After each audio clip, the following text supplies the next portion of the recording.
कामेड Haidar Jatoi GS Sindh जो ख़ालिक आहे हुन असांखे जीएस सिंध चवणु सेखारियो ऐं अॼु बि असां जेके जीएस सिंध जे नारे जीएस सिंध कंदा सवे कूंदड़ पुटनि धरती तां क़ुर्बान थी विया असां बि हुन वक़्त जे इंतज़ार में आहियूं त कॾहिं तारीख़ असांखे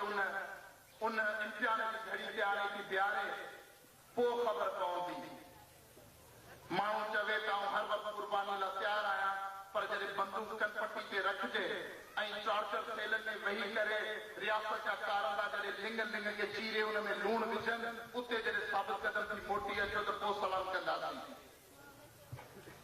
हर को चवे थो आउं बेकाऊ जिन्स न आहियां आउं बेकाऊ न आहियां बाबा तोखे केरु जेको फुकड़नि जे खननि ते ख़रीद करण लाइ तोखे तयारु कोन्हे त तूं विझंदे छा तुंहिंजो को बि हुकुमरान को बि साम्राज को बि धारियूं तुंहिंजी क़ीमत फुकड़नि जूं खलूं बि नथो लॻाए ऐं पोइ तूं दावेदार आहीं त आउं बेकाऊ जिन्स न आहियां जॾहिं क़ीमत लॻे पोइ न विझजांइ त पोइ तोखे सलाम